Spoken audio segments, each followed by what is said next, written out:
gentlemen. Yes, it is your dead of your off season once a week episode of Command This. Yes, it is me, your boy, Phil, alongside that man right there, Dev. I'm eating hibachi. Dev is eating his hibachi. He's trying to get his protein and his carbs in for you here. Now, you'll notice Steve's missing again. Steve got caught up in the wonderful thunderstorms that passed through the Mid-Atlantic region and knocked a tree over in his neighborhood and left him without power. So, it is another episode where it's going to be the two of us going through this and me fumbling through the ability to produce a show. So, I ask you to forgive me ahead of time for any delays in the process.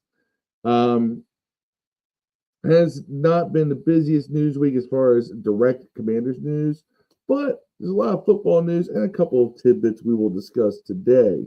First of all, Dev, how are you doing today? How's that hibachi treating you right now? I feel even more hibachilicious, however that's a word. It's great. Well, I'll tell you what, Ready to talk some Commander/Redskins football. Can't wait till the season starts. Get pretty amped up.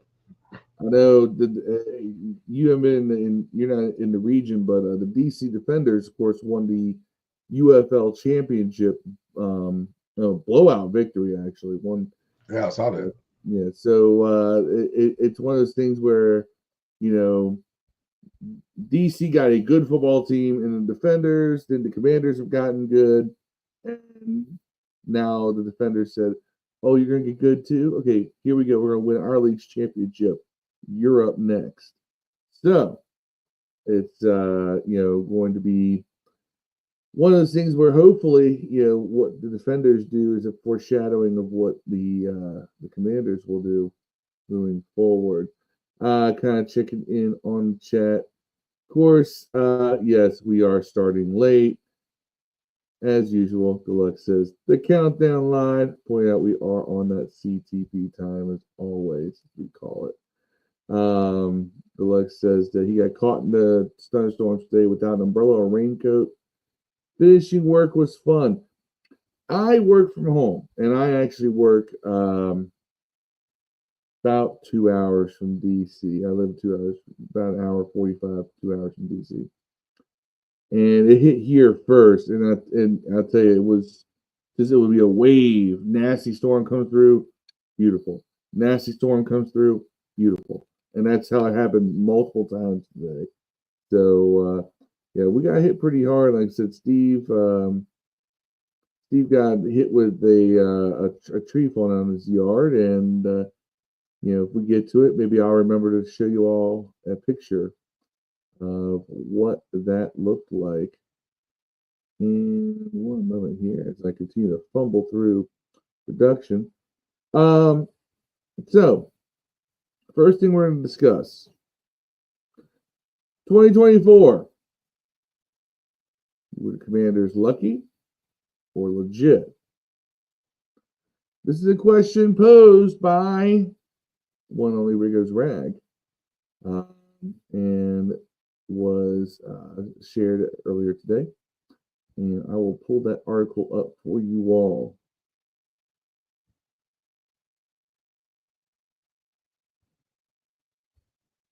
Now, as I get this thing set up, so the article, which is from Ryan McCaffrey, who has written some good articles on the team in the past. He's a pretty reliable writer. He says, Commanders face uncomfortable truth that could crush repeat hopes. The Commanders may be better this season than they were in 2024. There's no guarantee they'll be luckier. Before we all freak out, let's hear it out, because I have valid. It's valid in my opinion. Just off what you said. Yeah. I mean, I don't necessarily agree, but I can see why people would think you were lucky. More lucky than good, I guess. Touching base on what he says the Washington Commanders were the NFL's fairy tale story in 2024. Against all odds, the team went from winning 4 games the prior year to a 12-5 record. and an appearance in the NFC Championship game. Washington featured a first-year head coach Dan Quinn, first-year general manager Adam Peters, and a rookie quarterback and number 2 overall pick Jaden Daniels.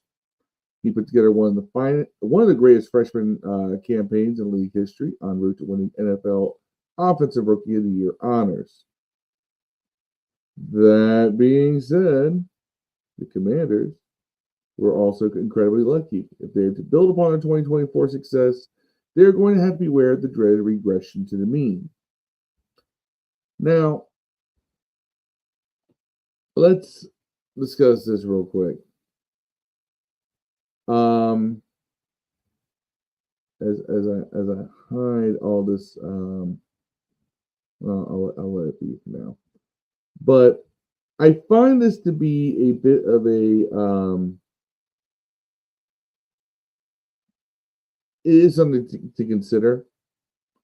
But our Super Bowl winning team in 1982 was considered extremely lucky. Won a lot of close games.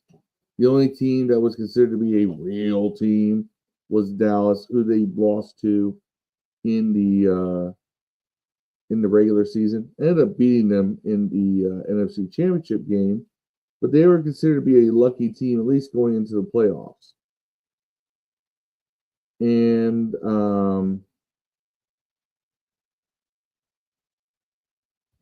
I find that there is, obviously you have to take into consideration, because as Stan Fortier, who recently stepped away from beat reporting on the team with his article, said that the team was 9-4 in one-score games. This included a stretch of 5 in a row, spanning the end of the regular season and the wild card playoff against the Tampa Bay Buccaneers, in which Washington won on the final play of scrimmage. They also benefited from the lack of significant injuries.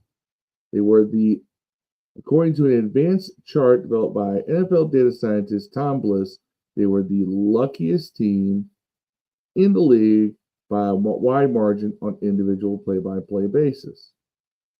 This chart accounts for teams' opponents dropped passes, dropped interceptions, missed field goals, and fumble recoveries by either team. Now, I will point this out. Fumble recoveries are fumble recoveries. You can't consider those luck plays because you can force fumbles. Dropping passes, dropping interceptions, missed field goals, whatever. I understand that. If that's the case, the Eagles beating those was luck. Yeah, because we fumbled the ball how many times? So are we saying that the Eagles got lucky in beating us because we fumbled 3 times in the NFC Championship game? So you got to take stuff like that with a grain of salt. Tom Bliss' Luck Dashboard said the most impactful plays this season. Most impactful interception, Cleveland dropped 1 against Baltimore. Dropped pass, New Orleans dropping a 2-point conversion versus Washington in fourth quarter. Yeah, I mean, that was a big one. Cincinnati fumble recovery versus Baltimore in overtime was the most impactful play. And Atlanta's 58-yard field goal versus New Orleans in the fourth quarter was the most impactful field goal. So, nonetheless, it says for as magical as 2024 season was, it must also be acknowledged they had, as the kids today would say, some devil magic on their side. Perhaps some good karma from purging of Dan Snyder's regime, or a feast of the positive vibes from the novelty of everything surrounding the team being new and fresh played a part, but it must be sustained. Or maybe Daniels is a clutch god. Even so, he only plays on one side of the field. Because he's not going to come to the rescue every time Washington is in a close game. Other times, the defense is going to be forced to step up. Regardless, it is something that must be kept in mind ahead of the 2025 campaign. One could say the Commanders made their own breaks last year, but sometimes the best way to be lucky is to avoid positioning yourself to have to rely on luck to begin with. Washington is to take another step forward. That is what needs to happen. Yeah. It kind of walks back some of the luck stuff there towards the end of his article. I don't particularly like this idea that we lucked our way into 12 wins. That's a lot of wins to luck yourself into. Well, I don't think he's saying everyone was luck, but maybe we were an 8 or 9 win team, and we maybe lucked out of 2 or 3 of them. I can see what he's saying. Like Hail Marys are luck. That's one. You know what I'm saying? That's why they're called Hail Mary. Yeah. You know what I'm saying? And then you got there's some other kind of play, just like the Dallas loss was luck though. How many times we're gonna have 3 returns in the last 3 possessions of a game? You know, a lot of crazy stuff's happening, man. You know, like there's a couple of games we could have went a different snap one way or the other. We could have lost. All right, go into the comments. What's up, Marcus? Good to see you in here as always. He doesn't think it was luck. Tyler Jones says it was not luck. Do you see is anything less than 12 wins a disappointment to you next year? Could we possibly win 10 or 11 games and be better? No, because I personally don't have us winning 12 games next year. I mean, we did that way too early prediction, but in my heart of hearts, I see us still a 10-win team. I see a regression in wins only because schedule harder schedule. I don't know if that matters. But we are a better team than we were last year. At least that's. I think we're a better team. I think we're a better squad. I think that may not translate into more than 12 wins. I think we could go to the Super Bowl, dog. And keep it honest, 100 with you. I think we could possibly, on paper, go to a Super Bowl if we get an edge. I think that it could happen. I mean, I can't disagree with you. I don't know if that comes with 12 wins though. I mean, it's good. I think it'll be I think this will be a interesting year. I'm waiting to see how everybody's roll. I'm waiting to see how we use Debo. Waiting to see how Ben Sinnott shapes up. Waiting to see how we pass rush, how this run defense. It's going to be pretty big, and our new offensive line is basically retooled. Looks like Cosby's getting healthier. Are we going to talk about that? I think Cosby. We won't talk about that. I mean, Cosby's on his way back. He still won't be back till probably about fourth quarter of the season, just because knee injuries are such a bitch to come back from. Tower Jones all say stats like that can only come after the fact. Yeah, there's percentages do for sure, because you gotta know what happens, the circumstances of everything that happens as it plays out. Right. Deluxe says it's good teams take advantage of good luck and overcome bad luck. Bad teams rely on luck, while good teams put yourselves in a position to be lucky. And that's something you could say is that for much as, you can say, oh, yeah, got lucky. They're in a position where, they can make the plays at the end to win. You're good enough to always be there. I will say this. A couple games where they were doing that against teams they should not have been in that position. But there's a couple times which they're in that position against teams that they should have been that were better, like the Eagles. Eagles, your Super Bowl champions, we beat them in the regular season last year. And we beat them in the fourth quarter. But they also beat us in the fourth quarter in the other regular season game. Mm-hmm. Now, which one of this? Now, you're going to tell me the Eagles are good and we're lucky? I don't see it that way. But I still see us as a double-digit win team. If there is a slight regression, I'm not going to be mad. Now, if we dip down to like 9-8, there's some concerns there. They also talk about being lucky with not having too many injuries. True, but this is also a team that for many years before that was always one of the most injured. So I think that's more or less just that's a regression to the mean as well. That we're not having as many injuries. We have better off-season conditioning. Better training room, everything else as well. Mark Zealand, of course, sees us at 10 to 11 wins. That's where I see us right now. Now, look, we look awesome in training camp and everything else. Hey, I may revise upward. Right now, it's kind of where I see us. Does I still think that have better than even odds of going as far as the Super Bowl? Yes. But I think that this team has had a year to gel. Think about this, too.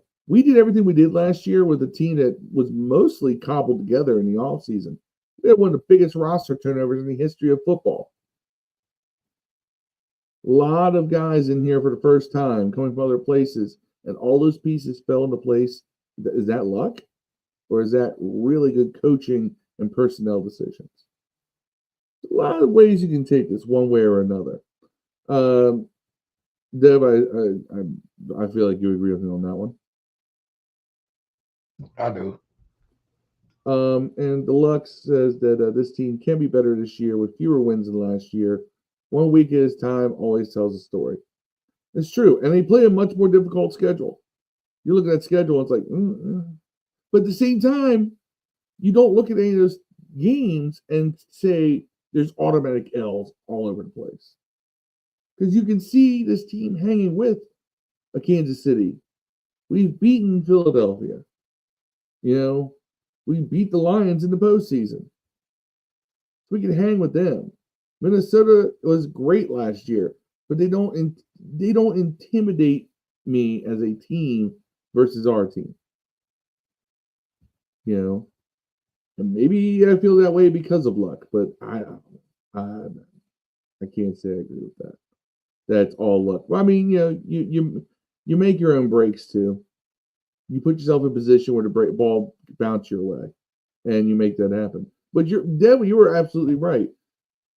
The Cowboys game we lost was a lot of freak stuff happening. Luck went against us. You can say the Steelers game we lost, same way. If the refs call Zach Ertz as having gotten that first down, we may win that game too. That's 2 times where luck went against us as well. So, just right off the bat. Now, the ESPN has posted the all-quarter century team because they are lacking for content. So they decided they're going to take 2 of their insiders. They only considered production. This is going to be interesting, but this is going to be fun. They only considered production for that took place from 2000 and beyond.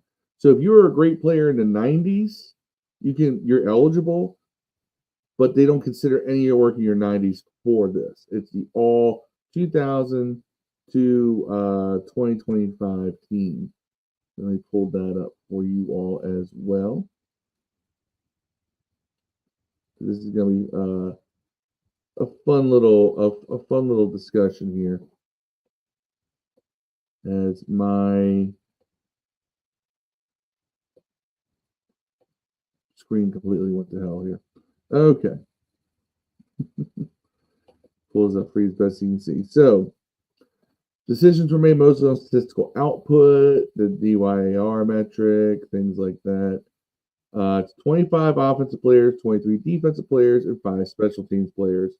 They even put a full practice squad in with players who just missed the cut. So they followed current practice squad rules. There's 17 players. And they also got a coaching staff as well. So let's start with quarterbacks. Tom Brady, any argument?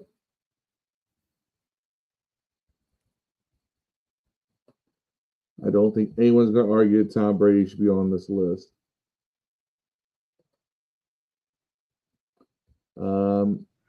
They're trying to tell you about the people who didn't wear rings? No. Oh, okay. This is the all quarter century team according to ESPN. Oh. So this is going to be, your. You might want to put these little R screens on the side then, bro. Well, I put us down over here at the very corner. I put it down in the corner. I mean, you'll see it. I already had it up. It's just that ESPN's website is crap. We ain't got to read that whole shit. Yeah, but I'm not going to read through all of it. Tom Brady, Peyton Manning, Patrick Mahomes. Any other arguments for any other quarterbacks? No. I think that's pretty much it. They said there's arguments for Aaron Rodgers, Drew Brees here, but Aaron Rodgers has an argument. He has the one Super Bowl. He has 2 MVPs. yeah, It's they 2 or 3 MVPs. I think 3, maybe 4. He's got MVPs, bro. He's got an argument. Drew Brees got 1 or 2 Super Bowls. No, he got 1. The Hurricane Katrina year. They put Rodgers and Brees on the practice squad. I mean, running backs. That's a surprise. Priest Holmes. That's a surprise. Christian McCaffrey. I don't know. What's the time span? 2025? 2000 to 2025. Man. I'm trying to think who all was around then.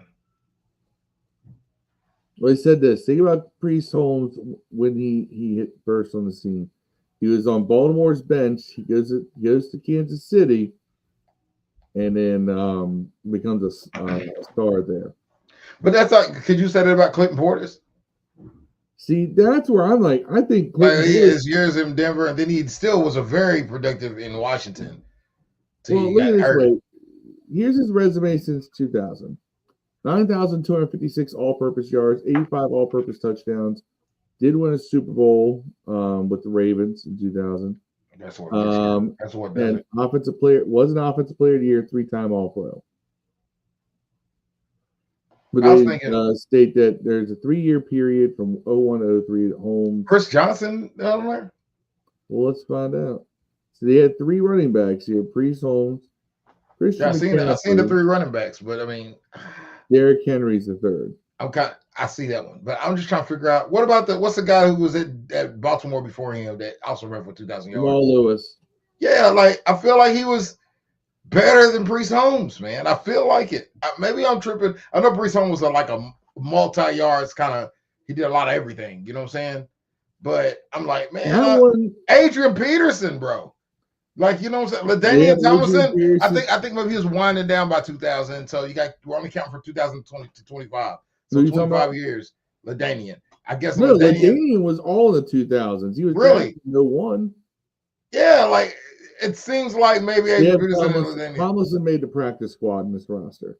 I feel like LaDainian Tomlinson and it should have been Adrian, LaDainian, and Henry. I agree. I think Adrian Peterson and Clinton Portis are both ahead of Priest Holmes, and maybe it's because Priest Holmes was so long. I'm going to take a look. LaDainian is completely ahead. I don't understand that. Was Marshall Faulk in there then? That's another one, bro. I don't know what. No disrespect to Priest Holmes, he was tough, but I don't know, man. I'm pretty sure I can think of more than that. Just in that little time, because there was guys. I mean, I know when I say Clinton Portis, like no, but you got to think of those 2 or 3 Denver years. He was like the best running back in the NFL. Do you realize? Okay, so here's the thing we got to take into consideration. All right, 01 to 03 is when he was the first 3 years in Kansas City. First season, now mind you, he caught 62, 70. You can bring up the comparison website. You can put all 3 of them up there, and they'll show you the stats. Oh, I know. I'm not going to do all that, but I'm just looking at it right now. I'm just telling you that his 01 through 03 is pretty sick nasty. He caught, just to let you know, he caught 62, 70, and 74 passes. Yeah, I say he did everything. Yeah, you're talking about he had over 2,100 yards in scrimmage 3 straight years. He was, he just dominated. That was pretty dominant. 1,555 yards, 1,615 yards, 1,420 yards, and he had 8 touchdowns, 21 touchdowns, and then 27 touchdowns. That's his rushing touchdowns, by the way. He also had an additional 5 receiving touchdowns during those years. So, yeah, dude was pretty sick with it. I just don't think but the thing is that I think that because he didn't have as long of a prime, he lost.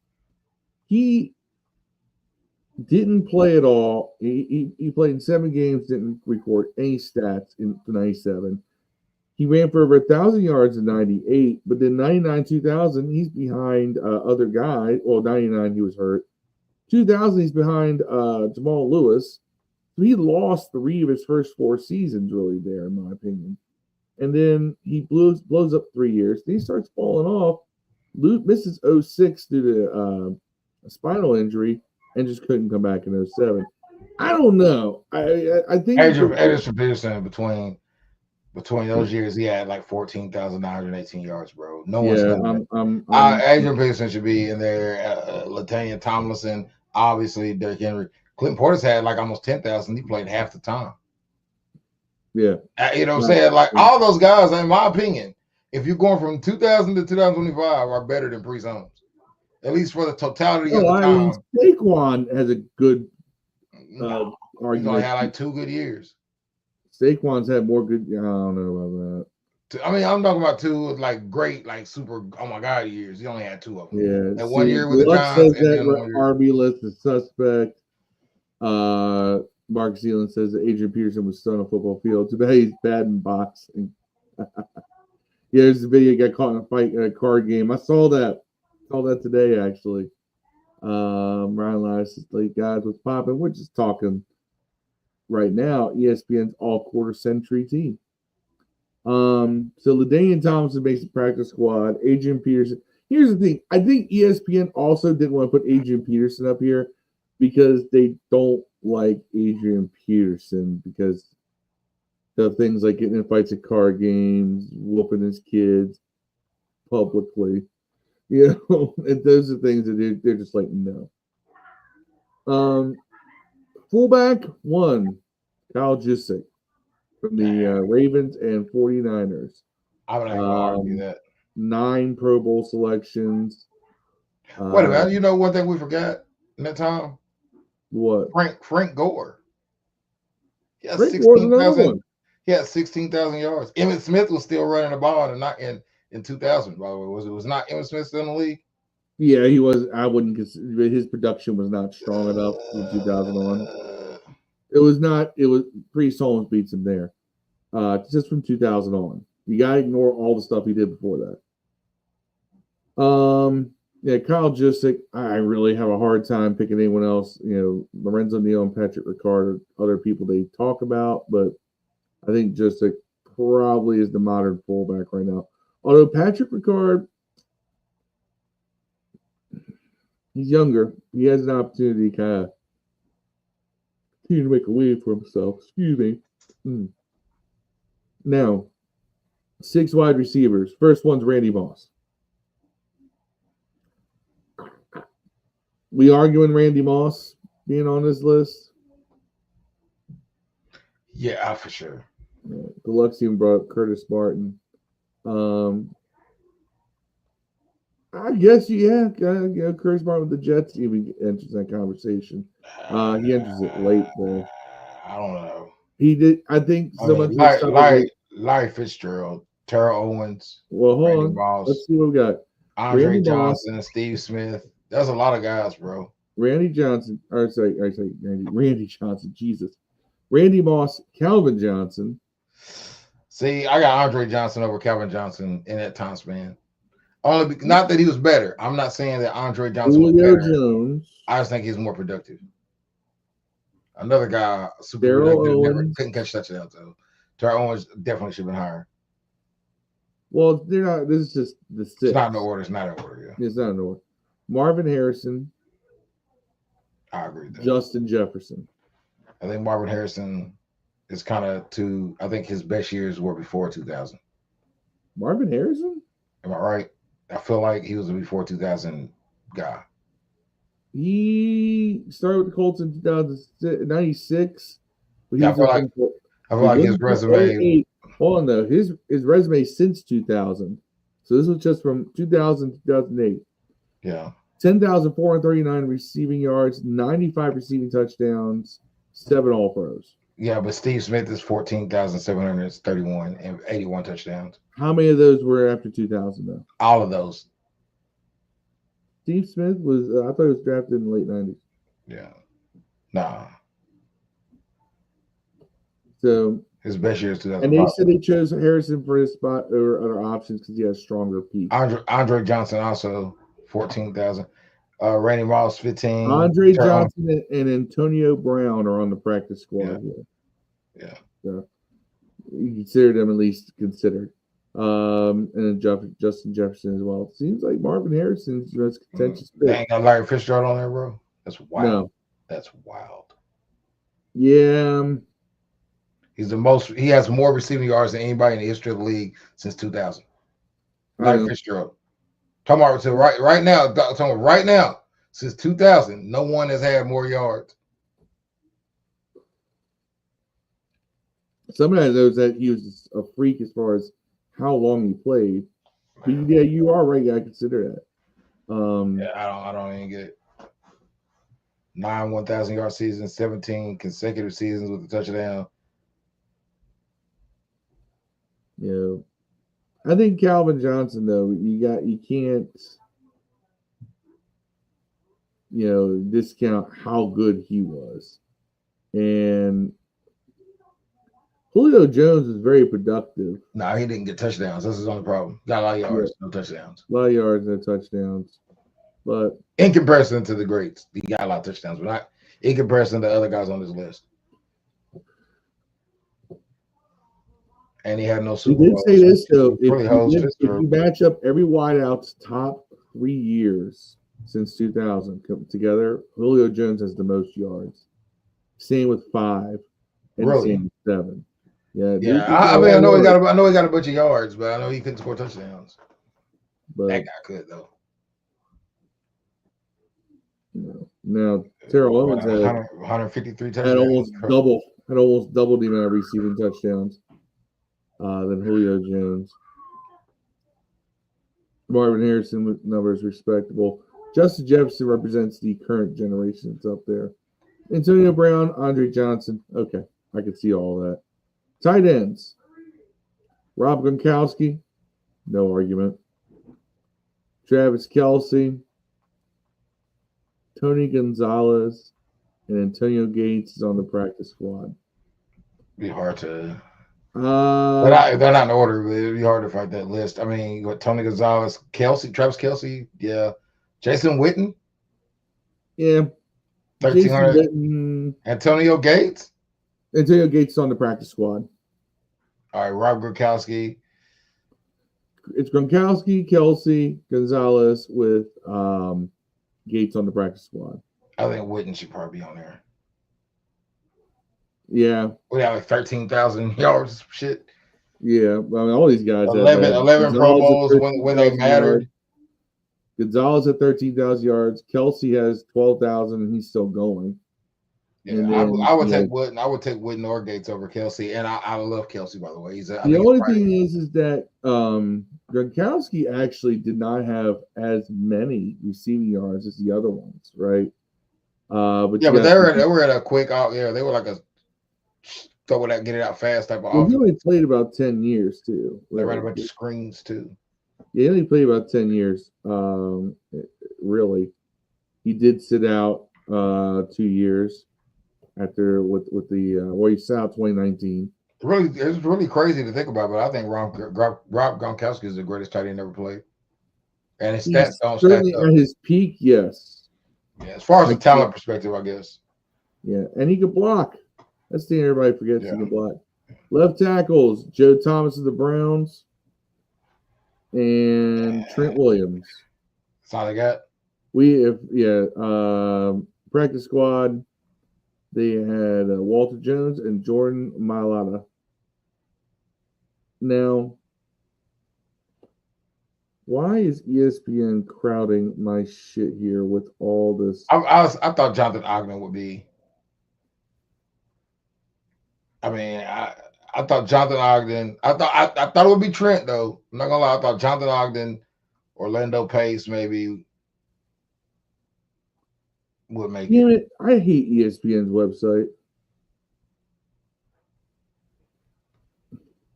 Really, they just ain't got the list somewhere where you ain't got to read the shit. No, they do it on a stupid article. It just came out.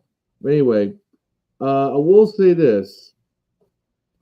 At least you finally see someone from Washington represented on this list. It's Trent Williams. Yeah, Trent Williams didn't get any of his acclaims until he went to Washington, San Francisco, though. Well, he wasn't never all pro here. Did none of that shit. So what do you think he might go in the Hall of Fame as? Because he's going. Likely. Especially if he wins one. If he don't win one, he might have to wait. But he goes. What do you think he goes in as? If he wins, let's make it even more hypothetical. Let's say Trent Williams wins the Super Bowl in San Francisco. Oh, then he's playing with them. Or anywhere. Let's say, likelihood, I think San Francisco might be dismantling at the end of the day. At the end of this year, I think they're probably fire and dismantle. And he goes to, let's say he goes to Baltimore or some other team and wins the Super Bowl. And on the 1 year there, and then he leaves. Who's he going to Hall of Fame as? I think it's going to be his call. Left guard, Alan Faneca. I would like to think it's us, but he's played more seasons with us. So so is Jackson, Deshaun Jackson. But Deshaun Jackson had better stats with us. Well, Deshaun Jackson did play more years with the Eagles. Remember, he went back there. Well, that's what I'm saying. But I'm saying he still had better stats with us. His best years were with us. Deshaun Jackson, who, by the way, is another receiver who should be considered for this list. He may be in the punt return category for all we know. But, he had fantastic years. He had fantastic years with Philly, too. Left guard, Alan Faneca and Steve Hutchinson. Can't argue that. Either one of those. You could say that there's other guys that they said Logan Mankins, Quentin Nelson, Joel Petonio. But Hutchinson was a great one. Centers, oh my God. Yes. Jason Kelsey. I'm not going to pretend to know enough to argue that position. I know who's popular. See, they basically went with Kelsey over Marquise Pouncey. I would have said Marquise Pouncey. But he revolutionized third and fourth ones league-wide with his critical role in the tush-push play. No, screw you. No. The only reason Jason Kelsey got there is because everyone knows Kelsey right now. Popularity matters. Right guard, Zach Martin from the Cowboys, Marshall Yanda from the Ravens, and they got Jerry Evans on the practice squad. Right tackles. Easy pick. Lane Johnson. I think it's Lane that they went right tackles. They're just tackles, but I guess. Willie Anderson. Yeah, those are easy picks. And they said Tristan Wirfs, if he had more seasons on his belt, was a good candidate. Maybe our guy will be there. Maybe our guy will be there. I am going to die on He's a right tackle, though. He's a right tackle. He's just a good right tackle. Yeah, it's all that matters. Is he literally the best right tackle the past 25 years? Probably. Right tackle? Probably. He's certainly the one who gets away with the most bullshit. Right tackles. He's not the best left tackle. Anybody who literally false starts on every single. If they made a list of all the top 10 tackles total in the NFL, Lane Johnson wouldn't be on it now. But if you made a list of just top 10 right tackles in the league, he'd be number one every time. That's how good left tackles are in the NFL, bro. I understand that, and of course now with RPOs and everything else, your right tackles have to be pretty much on left tackle par. Because plays go both ways like that. You need to protect both sides. Yeah, but he's blind side. He ain't got a guard though. I'm going 10 left tackles over Lane Johnson.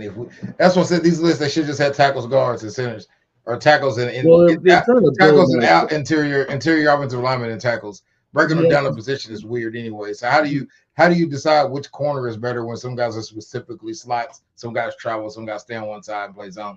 How do you specify who's a better corner on this list? I'm interested to get to that category. Well, we're going to edge rush is pretty simple. We're going there to defense. See how they broke it down to edge rushers though, instead of defensive ends. See, that makes sense doing it this way. Why didn't they do offensive linemen that way? Stupid ass. Because edge rushers can play both defensive end and outside linebacker. Yeah, the edge position is brand new. Now, before we get into defense, Jules Pepper should be number one. before we get into the defense, I'm gonna hit some of the stuff in the comments here. I've been ignoring that. The Lux is still stuck on the ring racks. It's Edgerrin James, Frank Gore, Curtis Martin, Jamal Charles, Arian Foster, Priest Holmes isn't even the best chief. Yep. You can make that argument. Priest Holmes, CM, Larry Johnson. Yes, on that team. Christian McCaffrey for his versatility, I think makes a roster. You have others like Tomlinson, Peterson. Yeah, there was a couple of years where McCaffrey was the best player in the NFL, bro. The Lux even said Chris Johnson. Yeah, I said Chris Johnson too. Yeah, I was at the game. Jason Kelsey knows how to line up offside the center band. Anybody telling you, no one knows how to cheat like Eagles linemen. I think going back to getting to this defense, man, Jules Pepper should be number one. Shotguns asked me this question. At the hibachi restaurant, is ginger sauce the same as yum yum sauce? No, it is not. See, I say it is, and we had a whole argument over it, but it's cool. It's not. I give up. It's not. I have a bottle of yum yum sauce in my fridge and a bottle of ginger sauce as well. They are not the same. I can tell you this because I use both in my cooking. And as a big dude like I am, you have to trust my word on cooking because I know what good food is. Otherwise, he's mad before this podcast. I was busting his ass at Madden, bro. Tell your friends about me, Shotguns. All right, but I got Jules Peppers number one on this. I think Michael Strahan, obviously. Well, let's see what they got. DeMarcus Ware, Jared Allen, Myles Garrett, Julius Peppers, and TJ Watt and Michael Strahan are on the practice squad. Here's the funny thing. No JJ Watt. I think JJ Watt should be on there. TJ Watt will be an honorable mention. So maybe Max Crosby, Nick Bosa. Max Crosby's been really solid for a long. Honestly, Trey Hendrickson. How long has he been in the league getting fucking 15 sacks and shit every year? Some shit. I mean, we're just going. What else do you weigh it on? Just sacks? Because it's easy. Myles Garrett should be. Was it on this? I missed that. Myles Garrett. Myles Garrett's on there. So yeah, Myles Garrett, JJ Watt, DeMarcus Ware. Well, DeMarcus Ware is number one. Yeah. Resumes is 2,000, 138 and a half. I think Jules Peppers was forced fumbles. I think Jules Peppers and Michael Strahan should be over him. I would have put Jared Allen on there. Jared Allen, 136 sacks, 32 forced fumbles, full-time All-Pro. Really good, though. A lot of what I think they do is they're looking at peaks. Like I said, he ranks fourth amongst edge players if we include J.J. Watt. Well, you didn't. So I'm interested to see where this goes from here. Myles Garrett, 102 and a half sacks, 24 fumbles, was Defensive Player of the Year, 6-time All-Pro. DeMarcus Ware. Yeah, he is most. That's man. JJ Watt is 5-time All-Pro and had over 100 sacks and 3 Defensive Player of the Year awards. Dog, that's ridiculous. Not putting him on the list. He's better than everybody on here. As far as you put accomplishments, he didn't win a Super Bowl. Better than everybody on this list. Peppers has the most sacks of this quarter century. Some say that he was in the league for a long time, but he has almost 20 more sacks than anyone else in that span. So that motherfucker had 69 sacks from 2012 to 2015, bro. So now, defensive tackles, we have 3. Aaron Donald, easy choice. That's easy money. Chris Jones got to be 2, right? Calais Campbell. That's a surprise. That's wild. I mean, I'm sorry. That's wild. Plus, he was a halftime defensive end. So, I guess so was Donald, I guess. But that's wild. Chris Jones should be over him. Dexter Lawrence. I mean, Warren Sapp. Chris Jones is 3rd. All right, see. Warren Sapp on there. I guess Calais Campbell will be a top 5 to me, I guess. Now, Warren Sapp, the bulk of what he did, you can talk about the early 2000s, but so much of his career was in the 90s. He's on an all 2000s decade team, though. True. He has 7 Pro Bowls, 4 first-team All-Pros, 96 sacks since 2000. Named the 99 Defensive Player of the Year. Calais Campbell's never done any of that.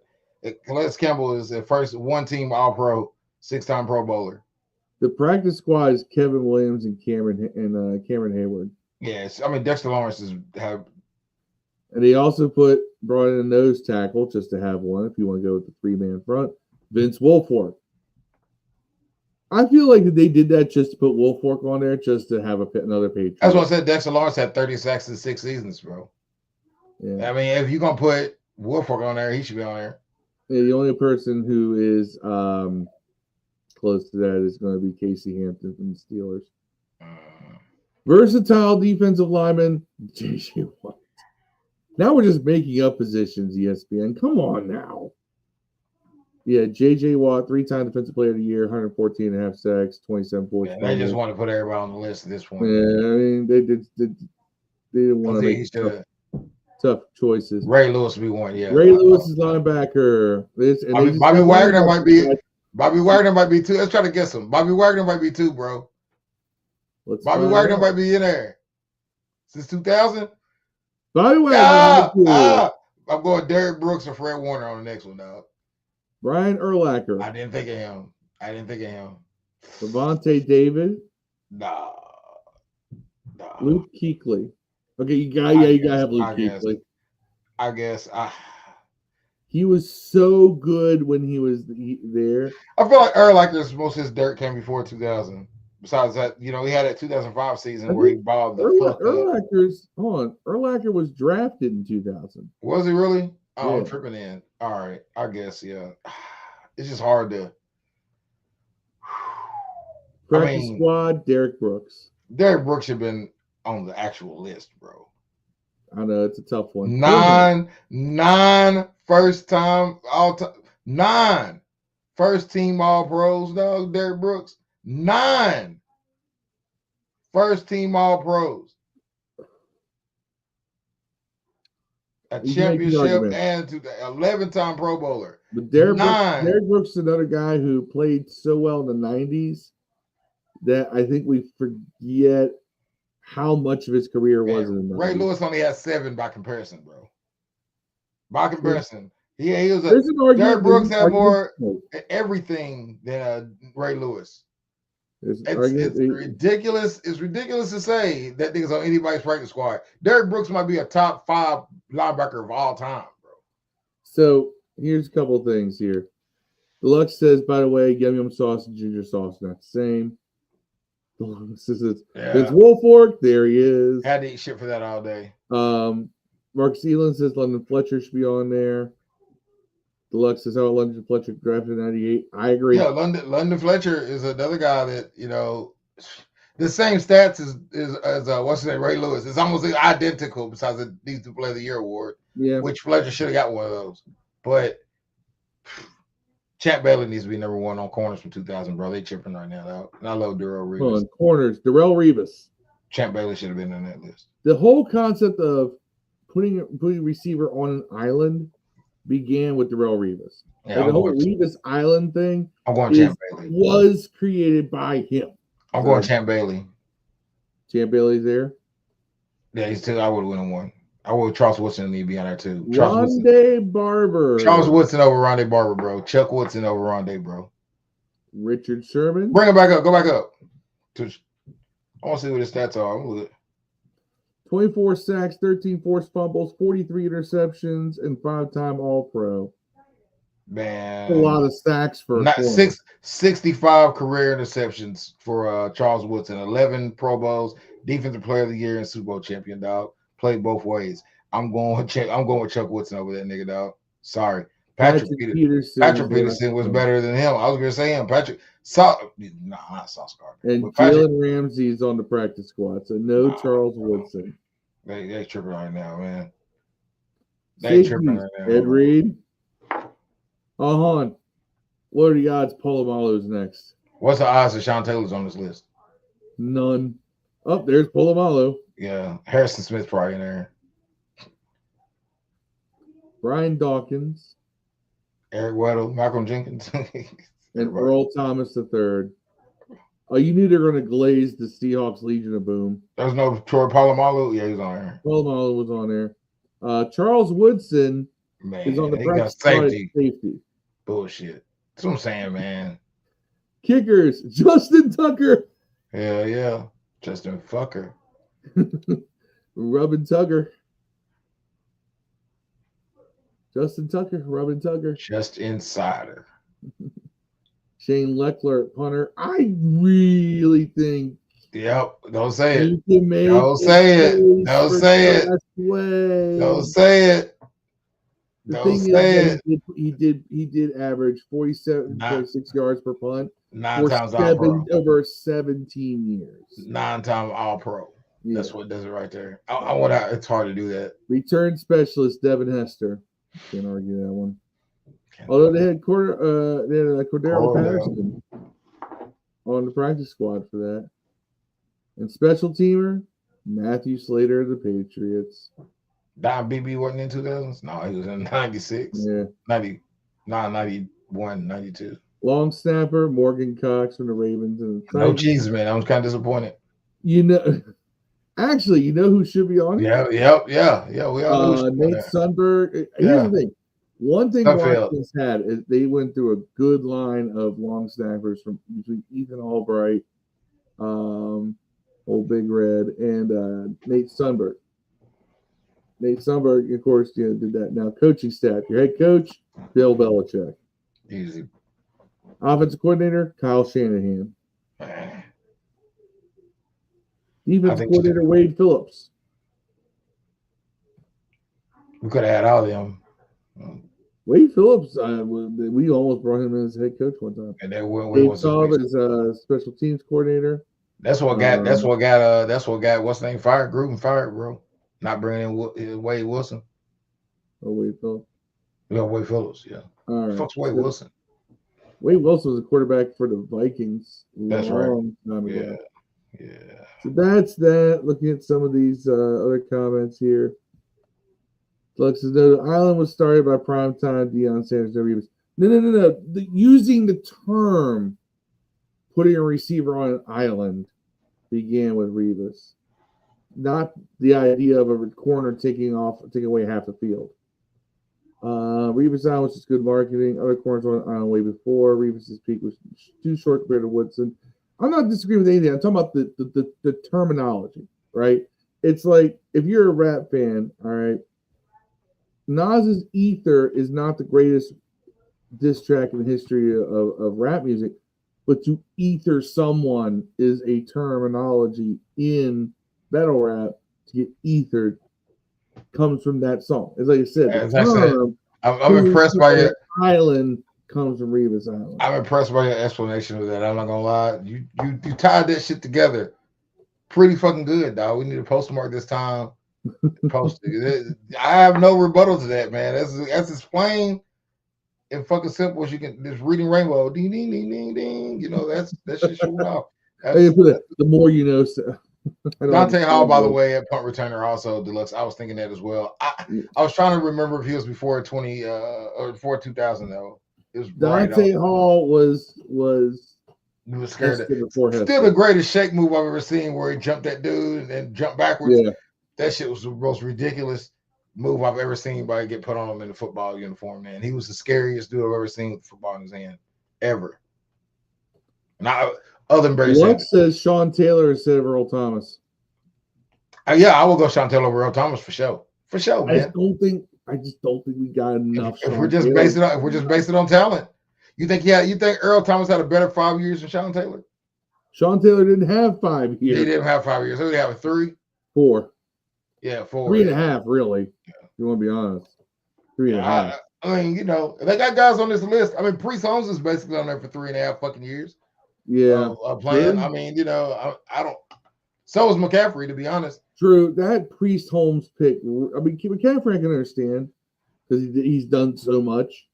Yeah, two got some MVPs too. But both rushing and receiving.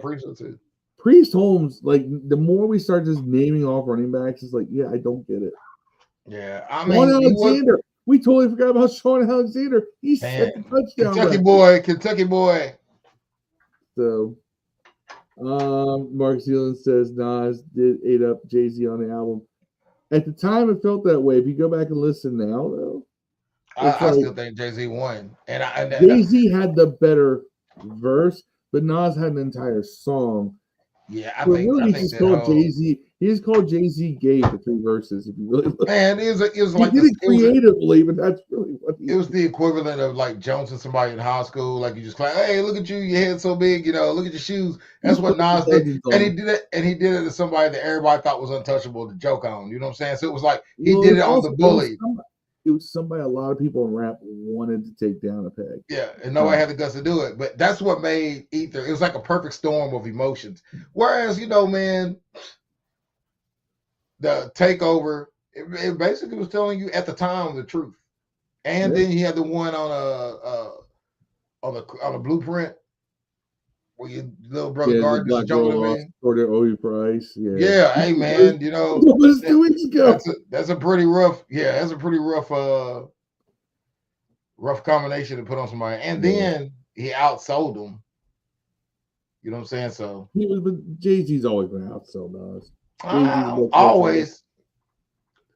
Jay-Z's a more powerful rapper. I never understand that. Okay, so from volume 2 on, but like Jay-Z said in Moment of Clarity, he says, "Truthfully, I want to rhyme like common sense, but I did 5 mil. I ain't rap like common sense." Yeah, so like, kind of tells you what it is.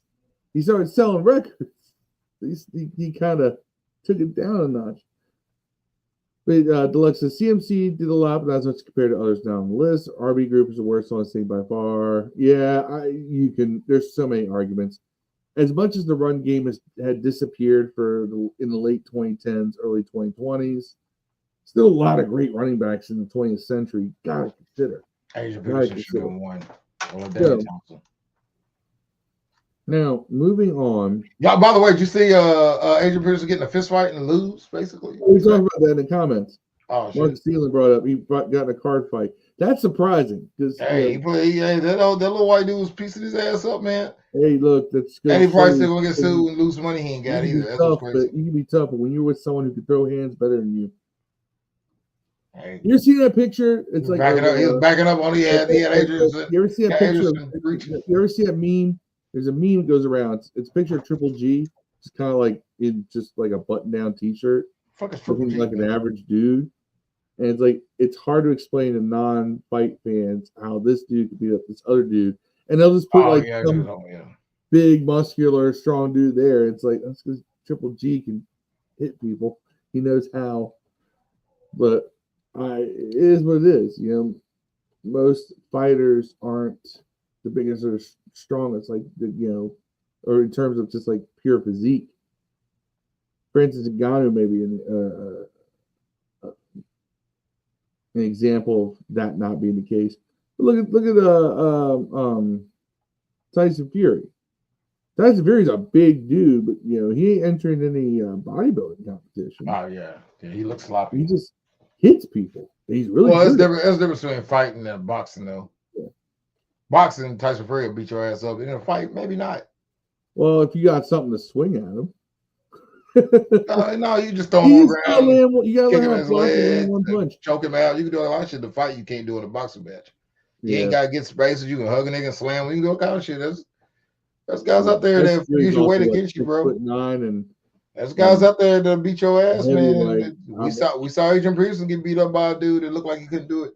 Though the guy obviously knew what he was doing. If you watch it, like that guy knows how to throw hands, for sure. Whereas A.J. Pearson's just a pure athlete.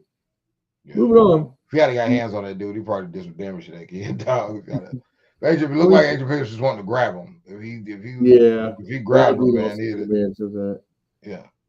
So the 2025 All Rookie team. Hold on, I lost my link here.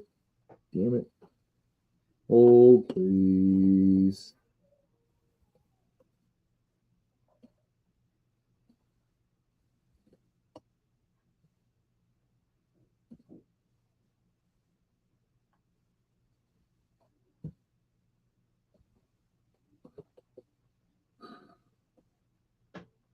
Hey, while he's looking for that, y'all can download or listen to Interlude for Lovers. It's out wherever you get music at, man. It's pretty cool. Little slow album. Deluxe, check it out. Marcus, check it out. Shotguns is a hater. He hates me. But check it out.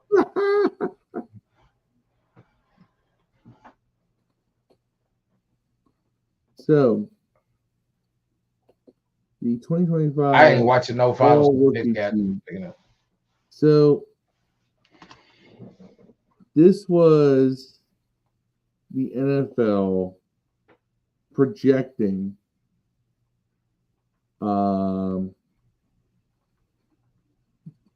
basically they're doing projections, right? Hold on.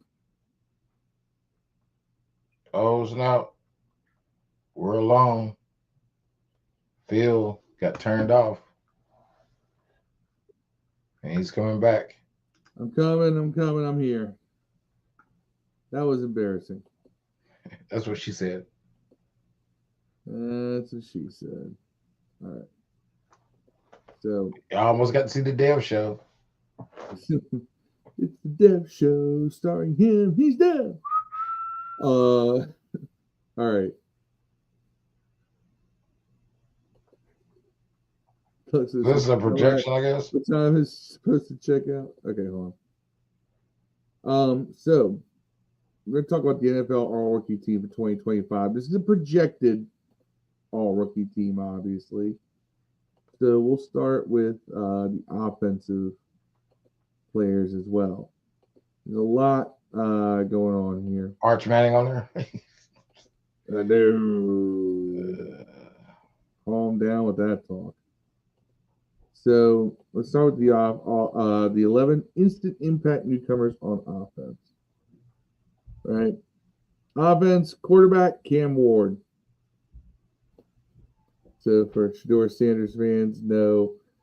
NFL.com does not see Shedeur Sanders, who just got busted for doing over 100 on the highway. Being that guy. So Cam Ward, Ashton Chanty. Can't argue with that one either. I think Ashton Jensen's gonna be a dog. That dude is so good. So good. I'm going Shug as a quarterback. Fuck y'all, bro. Now come back. I'm going to Shug. Shug's going quarterback, bro. The guy from New Orleans? Guy from Louisville. Oh. Yeah. New Orleans. See, RJ Harvey is the other running back. Nah. This 5'8", 205. His thighs appear to account for 100 pounds of his weight. But he's RJ Harvey's running back with the Denver Broncos. Second round drafted 60 overall. They got their running back. Yeah.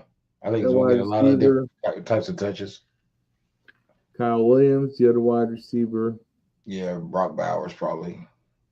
Colson they got Loveland over Brock Bowers. No, Brock Bowers was already drafted last Oh year. yeah, he was there last year. I'm tripping though. These are the guys they expect to be the top 11 this year. Yeah. Joe Alt. Offensive tackle Armand Membaum by the Jets, and Josh Simmons for the Chiefs. Man, they don't. That's number 7, number 32 picks. There's a number 29 pick they didn't put up there. Josh Connerly gets no love. Tyler Booker with the Cowboys, because of course he's with the Cowboys. Wyatt Millum with the Jaguars, who drafted in the 3rd round at guard. We can't put Josh Connerly at tackle. And Tate Rutledge, center for the Lions. I could see that for sure. But let's look at the defense and special teams, because that's on here as well. Because it's always nice to see if we're going to get any love. We got no love. Will Campbell got the Patriots.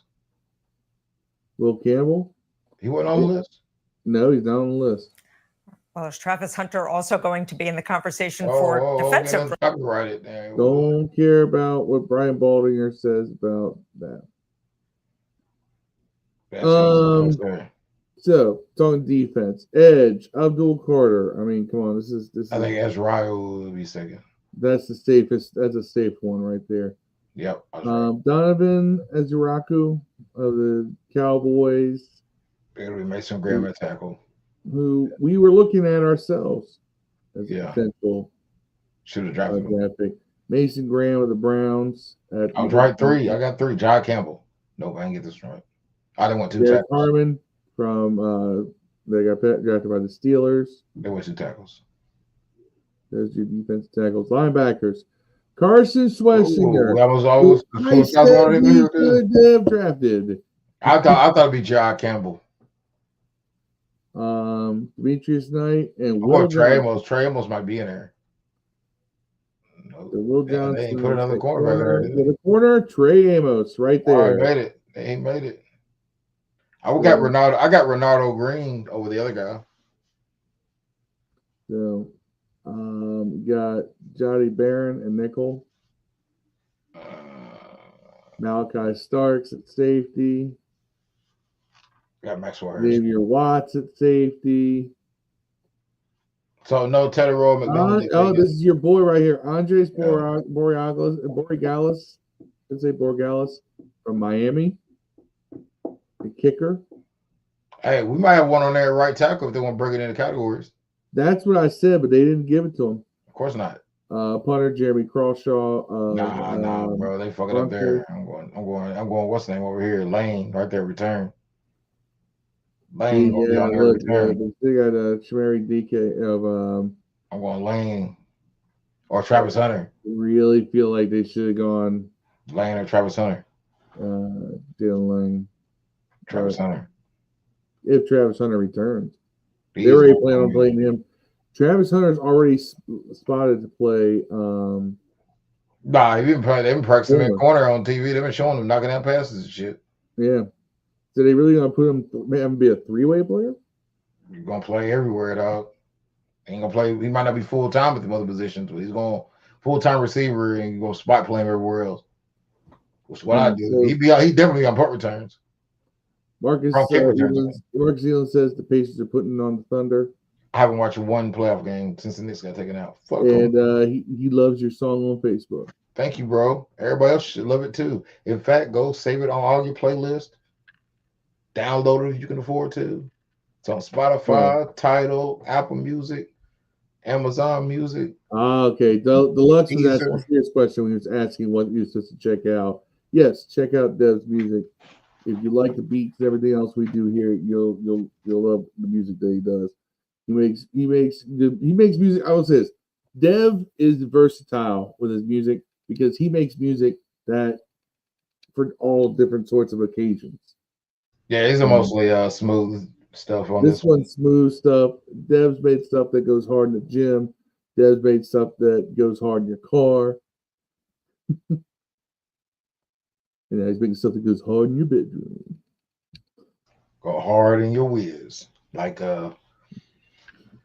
Offset is Dev, you need to make some like Quiet Storm track and then have LE do like a spoken word interlude. Oh yeah. With his Midnight Magic. If we get LE to do a spoken word version of Quiet Storm, it's been a lot. I put my life behind. Can we get LE to come out of whatever hole he is in himself in?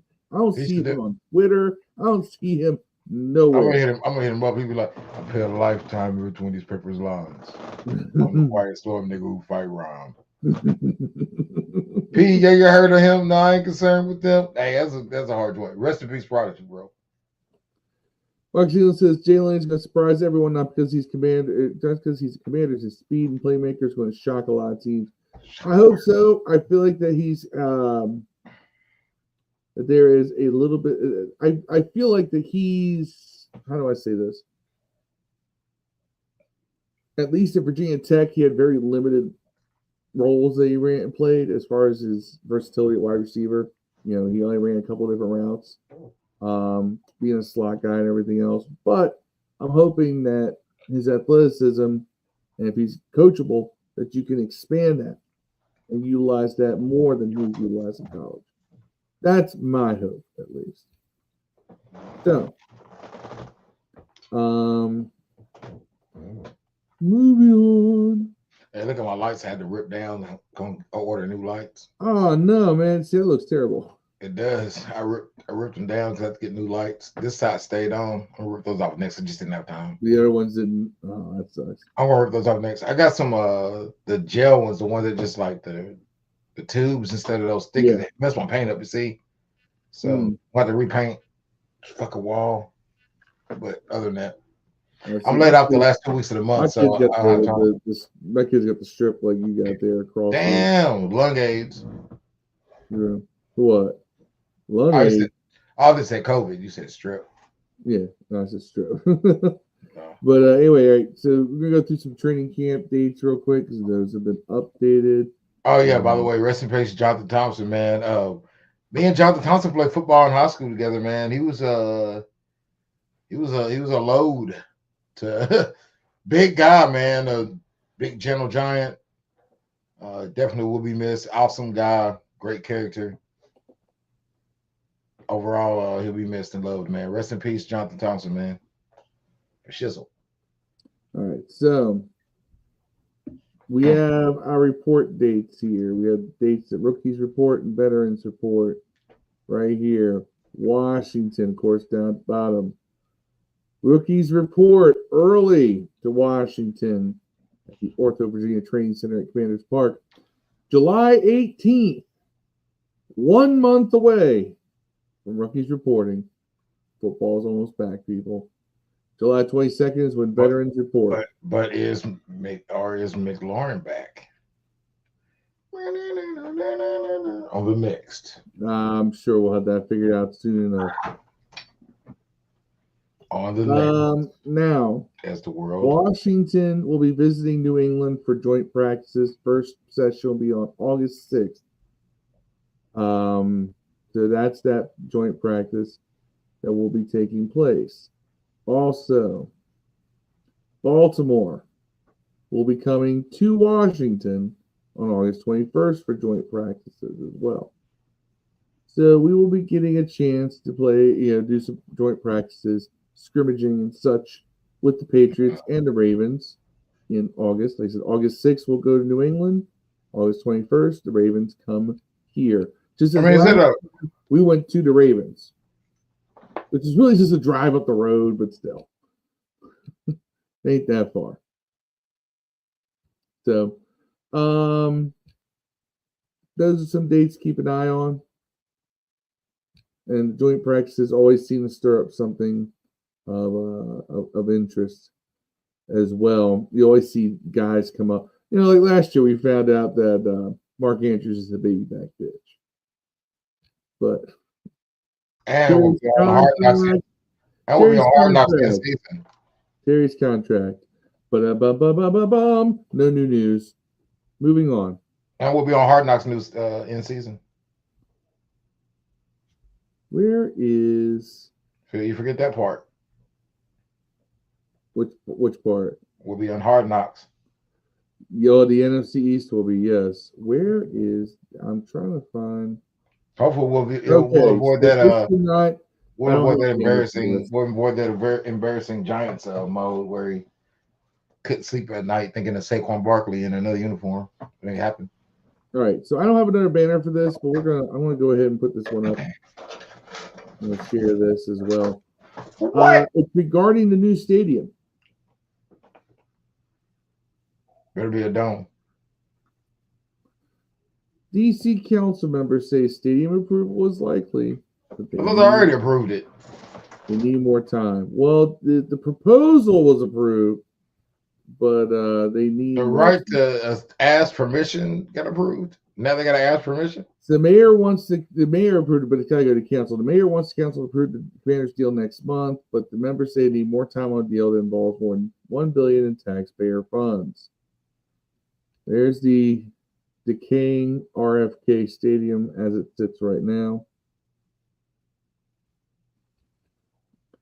It says DC council members are working towards approving a football stadium for the Washington Commanders at the shuttered RFK Stadium site, but probably not by Mayor Muriel Bowser's July deadline, several lawmakers said. The prospect of the council delaying a vote on a $3.7 billion deal has the team, quote, outraged. Bowser said this week, and, quote, sacrifices our exclusive seat at the table and the $2.7 billion in private investment. That's the Commanders' ownership money. Bowser wanted the council to approve the deal with the Commanders as part of the council's fiscal year 2026 budget process. And the Commanders said this week that any delay beyond that threatens the team's construction timeline.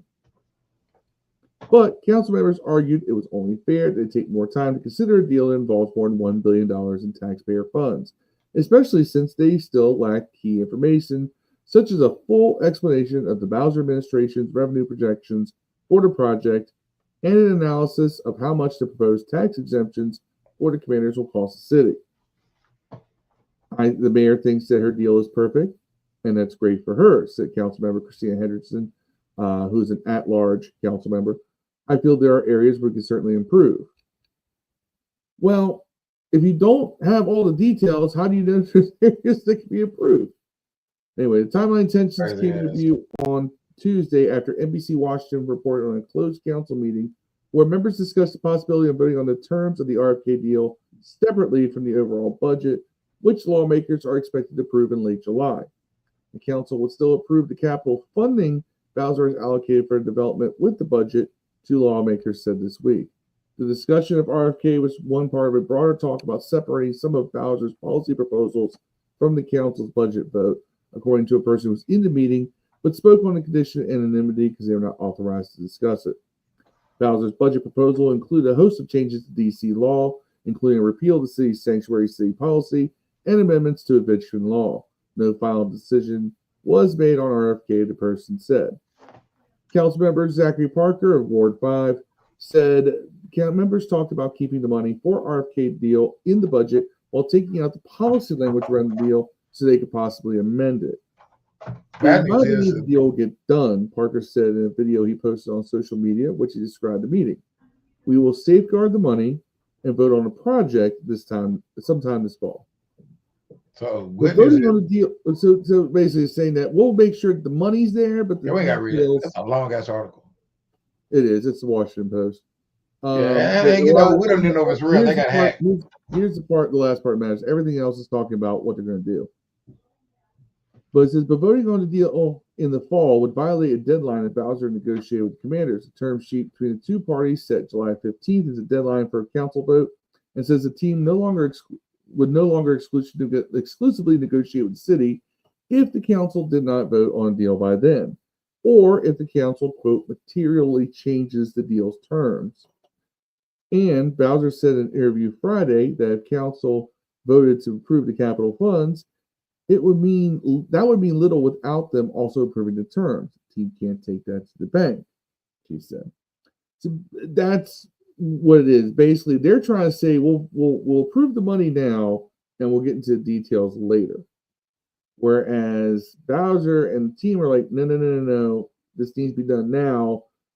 If it's not done by the deadline, the Commanders can then start negotiating with Maryland and Virginia once again for a stadium site. They don't have exclusive. Right now, D.C. has exclusive negotiating rights. The team can revoke that after July 15th. So,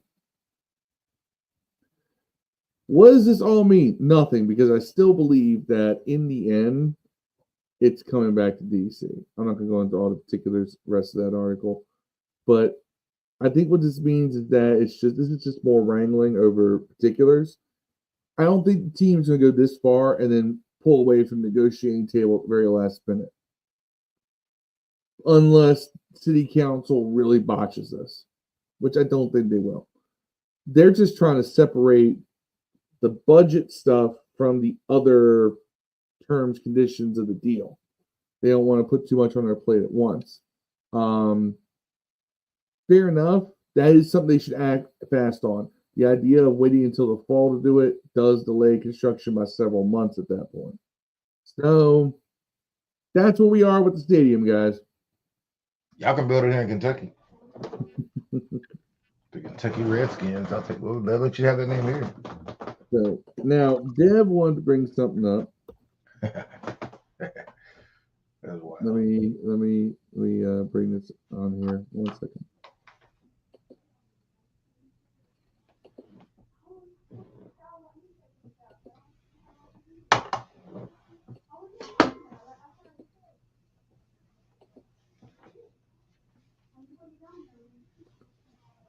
Dev wanted to discuss this image right here.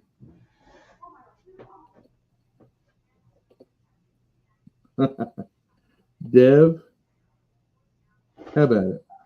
Yeah, man, it's saying that the OnlyFans chicks make more than NBA players did this year. They're comparing them. I'm like, but I mean, it's logical as fuck when you think about it. Because wouldn't you rather watch a video if you had to watch on the same platform, the same circumstances? Wouldn't you rather watch one of these motherfuckers than, you know, Brunson being foul merchant, shooting 20 fucking free throws a game, dog? I mean, it's way more intense than football. Whoever that girl is to the left of Brunson, and I'm a Knicks fan, by the way. I would rather watch her do naked stuff than Brunson shoot layups all day long, dog. Sorry. No disrespect. Who's that kind of weird ass looking girl that's next to Harden? I think that's Iggy Azalea. No, that's not Iggy Azalea. She don't even have an OnlyFans. Yes, she does. 100% does. I follow her on Twitter. Yeah, for sure. For sure. That don't look like Iggy. I don't know if that's Iggy, but it looks like Iggy. But either way, I don't have OnlyFans. I I'm just saying that. Well, I'm like, who is that? That definitely, though, if they were both saying this girl on the left of James Harden was on Amazon Prime and giving you a show for 2 hours, or James Harden's got a basketball game for 2 hours, which one you think I'm gonna watch, bro? The real kicker is, guess who's not on the list? Caitlin Clark, who's basically carrying the entire WNBA as far as sponsorship money is concerned. And, you know, basically you and I make more money than she does. You know what I'm saying? On OnlyFans. That's a fucked up thing about it. She was like $73,000. No, I don't know what she makes. But it's definitely not we'll call her Ziggy Azalea or some shit. I don't know.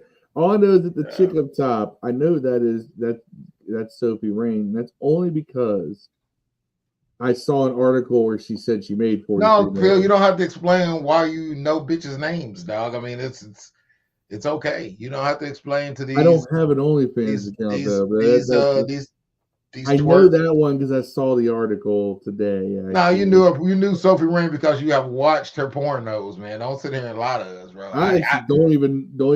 Does she do porn? No, whatever, man. Everyone on this list does it. That's why they're on here, bro. What do you think they do on OnlyFans? Just smile in the camera? They're like half naked cosplayers. Man, no one making that much money is just not getting naked, bro. They're sticking fucking stop signs in their ass, bro. They're going above and beyond. Those aren't regular OnlyFans chicks that still actually work at McDonald's Monday through Friday. You know what I'm saying? Like, those are the ones. I don't understand those kind of OnlyFans women. I don't get that. You know, if you got to take your clothes off, at least take your clothes off for a full-time job, not a part-time job, bro. This is wild. Just sell weed if that's the case. So you can't. It'd be the worst thing in the world to see your mama's asshole on the internet, bro, and knowing that she still had to clock in and go to goddamn Hardee's to, you know, make pancakes in the morning. This is fucking bullshit. Just get a goddamn job if that's the case. If your titties ain't good enough to be a full-time income, keep your titties off TV. You know what I'm saying? All right, Deluxe says that the RFK deal will get done. This is politician timelines. I'm actually corporate timelines. Politicians are on CTP time. Yeah. You're on command this in the spirit of Juneteenth, man, color people time. No, that's CPT time. He said CTP. That's us. Oh yeah. Command this time. I'm saying we're celebrating color people time for, you know, the Juneteenth, aka Celebrate My Blackness Day. And Deluxe also said Sophie Rain on that list is wild. She got popular because she looked like someone else. If you have Twitter, you know Sophie Rain. 100%. You're right. I am terrible. I Twitter, X, whatever. I just don't. By the way, Twitter is the best place to watch porn, bro.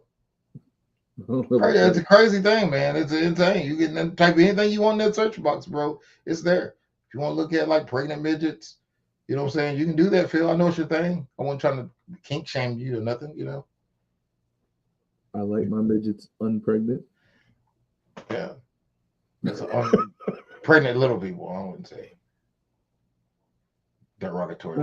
I don't need bulging bellies on my midgets when they're getting it on. But anyway. You like your midgets non-pregnant, you're saying? I like my midgets unpregnant, thank you very much. Anyway, so There's something weird about a little one having a little that one. was your Paul Rudd moment of the week. Basically, OnlyFans models are as rich as basketball players now. Yeah, nah, just the ones that look good. That don't get this. You know what I'm saying? There's a difference between a G League player and an NBA player. You know what I'm saying? You know what I'm saying? A world of difference. Yeah, there's a difference between a guy G-League. that's all all state. I know girls who are doing OnlyFans, and I'm just like, some of these motherfuckers on OnlyFans are all state. You know what I'm saying? They're not in the NBA. You know, they local legends. Mention all state. Right. They're all district. Right. Yeah. Someone just got picked up. You know what I'm saying? So, all right. So, as you been watching the Diddy trial, bro? I am not been watching the Diddy trial. They released a video of Cassie basically threatening somebody, right? threatening someone with the same stuff that she said Diddy was threatening her with. I'm like, wait a minute, didn't you say if you let that video come out?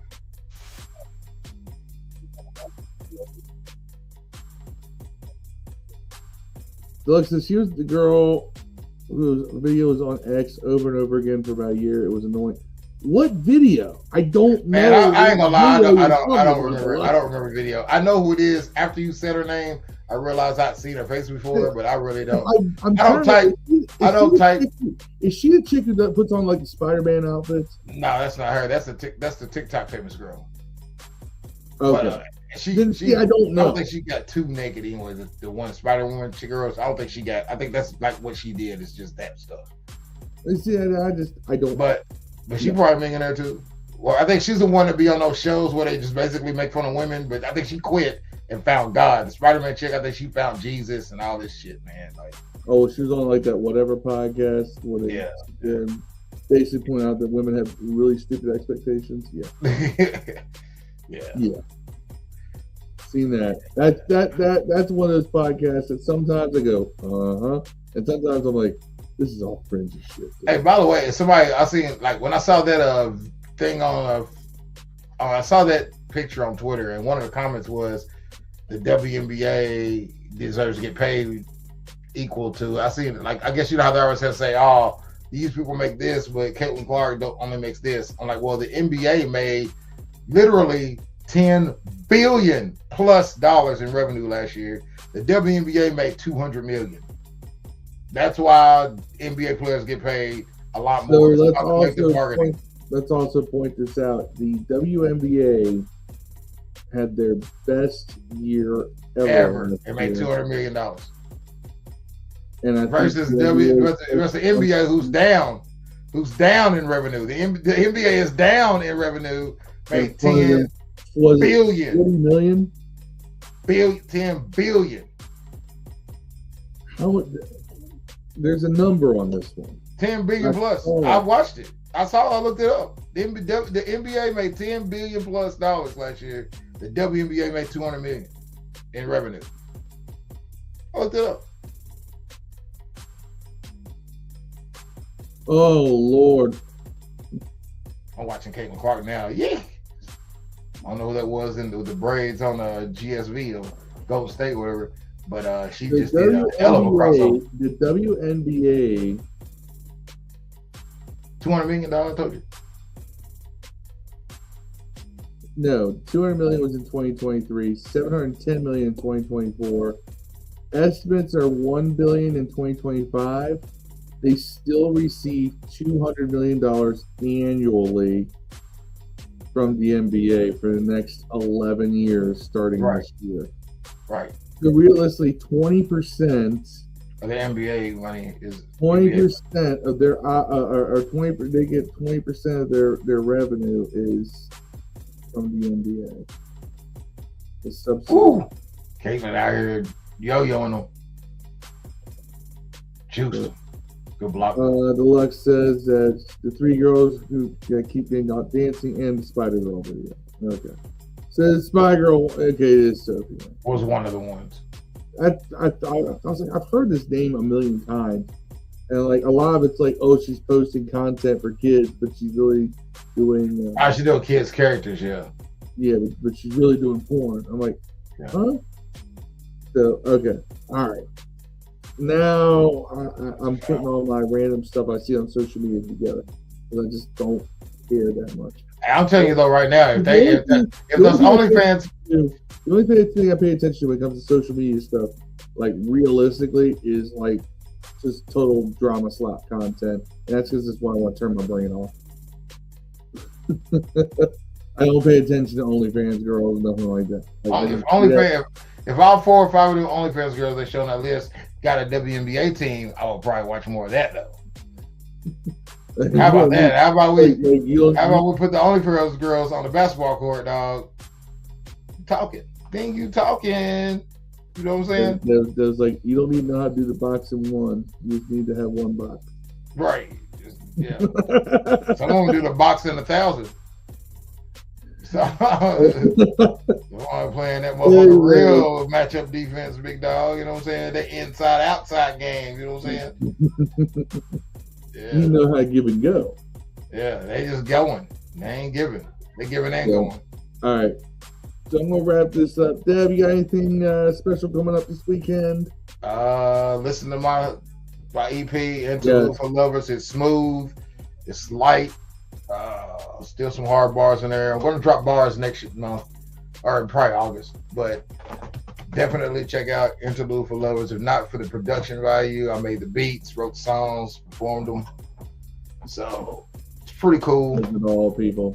I always spend the weekend celebrating my best friend's birthday celebration. His birthday was earlier this month. But this weekend, we're celebrating. I'm going to be hitting up breweries, everything else. Always a good time. So I'll say it here. Happy birthday, John. Even though you're a dirty New York sports fan. Yeah. Oh, yeah. Hey, I like him. He's a Knicks fan there. But hey, I was in Shotgun. He's a Ranger. He's a Rangers fan. He's a Giants fan. All that, Yankees fan. Happy birthday, bro. Me and my son went to eat hibachi today. You know what I'm saying? So I was off to celebrate my blackness. So I took him out to eat, and we went to hibachi, and there was a guy there whose birthday was that day, and he was 85 years old, bro. Damn. I don't remember his name, but happy birthday to him. And he they kept throwing in the shrimp, in the air to catch whatever, the egg, whatever. He kept missing it. It was I wanted to take my phone out, but I was like, I don't want to do that to him, because I would have definitely had to post that shit, dog. We was in there cracking the fuck up, man. He was there. Hey, but he was inspired. He was completely cool at 80. I will never be in that kind of shape at 84. I'm almost in that kind. I'm almost in worse shape than him now. But that motherfucker was he was in good shape. He was there with his daughter. My father turns 82 next week, and his brain's as sharp as ever, and his body's. Yeah. For a guy who has had back surgery earlier this year, has had a knee replacement, has had quadruple bypass, and he's still out and about. I don't think this guy had any of that. Doing things more than most people I know. That guy drove from Atlanta to here to be on his daughter's here for his birthday. That's dope. 85, bro. See, that's how I want to be living at 85. The hell of a retirement. He might have 85 more in there, dog, if you had seen him. He looked younger than Morgan Freeman. That's impressive. Yeah. Look, since I follow nothing but sports on X, the replies are full of bots. And some sports fans that I follow have been muted. Some share wild things. The only ones I've muted, I'm not going to say who I've muted, but there's a couple of... Bonnie, you muted Bonnie Blue? There's a couple of... You knew who that was, didn't you? You knew who that was. There's a couple of notable Washington sports. Mia Khalifa. In our sphere that I have muted. Mia Khalifa. One of them sounds like Fran Drescher in Spaces. You wild, bro. By the way, Fran Drescher's pretty fucking hot. My wife has one of her friends. This girl's all right, but she's got a lot of simps on X. And I'm like, you know what? I don't need to see this. Y'all be simping for some chick just because there's 4 female Commanders fans on X. So y'all gonna simp for this one, who sounds like she smokes, straight up fiberglass. Anyway, I'm going to say... What's that he's doing? American Pie? No one clips our stuff and posts it on Command This. I just said something that will find its way on there. You know, this is where controversy begins. I start talking smack about other people in the fan spaces. I shouldn't do that. It's just sometimes people are just like out of pocket, and I can't help it. But anyway, so we will return next Thursday.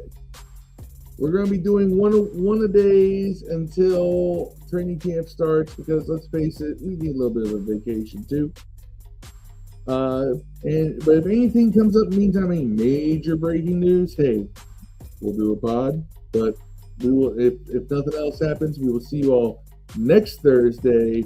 Same command this time, same command this channel.